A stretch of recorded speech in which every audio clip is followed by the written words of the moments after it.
С рабочим визитом в Северную Осетию прибыл председатель правительства России Дмитрий Медведев. В первую очередь премьер посетил Владикавказский технологический центр «Баспик». Следующим пунктом стал бизнес-инкубатор IT-парк «Алания».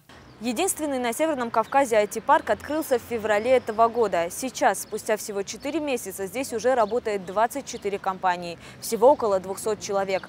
Амбициозный проект уже поддержал ряд региональных и федеральных чиновников. С сегодняшнего дня в их числе и председатель правительства России Дмитрий Медведев. Для премьера организовали небольшую экскурсию, представили проекты, разработанные резидентами IT-парка. В их числе приложение «Народный контроль» и «Открытый город», а также программа межведомственного электронного взаимодействия. Некоторые из них Дмитрий Медведев решил протестировать лично. Оценку разработкам глава Кабмина дал положительную, пожелал успехов авторам проектов. Я думаю, что ему это очень понравилось, он поддержал. Это очень важно для нас, потому что мы знаем, что нас поддерживает руководство республики в лице главы Республики Северная Осетия Алания Таймура Замбековича Мамсурова, председателя правительства Сергея Кирменовича Такоева. Но получить федеральную поддержку, федеральное добро от председателя правительства очень важно. Он нам пожелал успехов. Я думаю, что заручившись этой поддержкой, мы будем этот проект двигать дальше. И более уверенно, более высокими темпами. В Северную Осетию премьер прибыл для проведения выездного совещания, посвященного социально-экономическому развитию Северного Кавказа. Этой же теме была посвящена личная встреча Дмитрия Медведева с главой Северной Осетии Таймуразом Мамсуровым. Руководитель республики обратил внимание на нехватку средств для поддержки социальных программ. Он также рассказал о нехватке мест для детей в дошкольных учреждениях.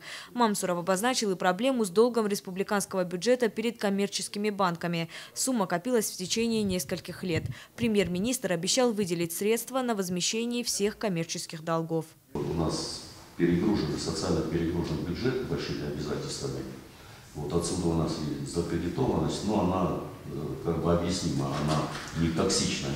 Но по поводу закредитованности, я понимаю, что и у вас, и у наших других коллег есть эта проблема.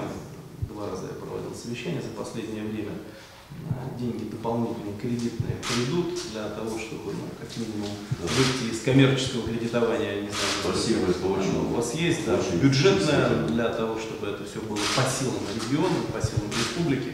Ну и нужно, конечно, будет структуру бюджета тоже приводить в порядок. Ключевая тема встречи – развитие на Северном Кавказе промышленности. Вопрос более детально обсудили на расширенном совещании. В его работе приняли участие вице-премьер Александр Хлопонин, ряд руководителей федеральных министерств и главы регионов СКФО. Было отмечено, что развитию экономики в регионе уделяется особое внимание. В рамках программы «Юг России» на это выделено порядка 150 миллиардов рублей.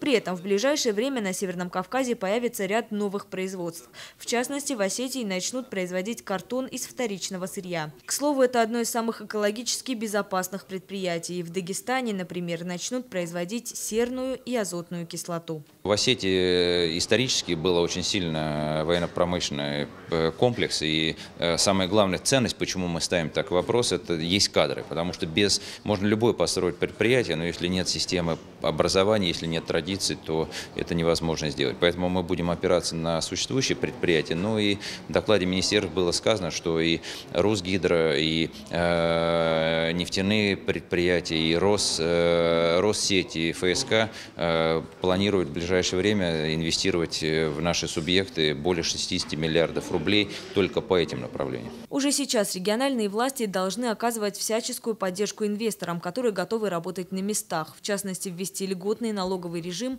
и сократить ставки отчислений в федеральные фонды.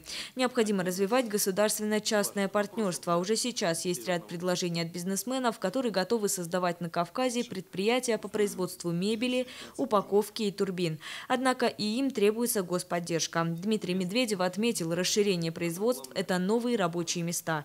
Для Северного Кавказа, как для региона с большим процентом безработицы, это немаловажно. Яна Гайгиева, Борис Сопоев, Ильдар Афашоков, Ацамаз Шипшев и Тимур Мазаев. Осетия ТВ.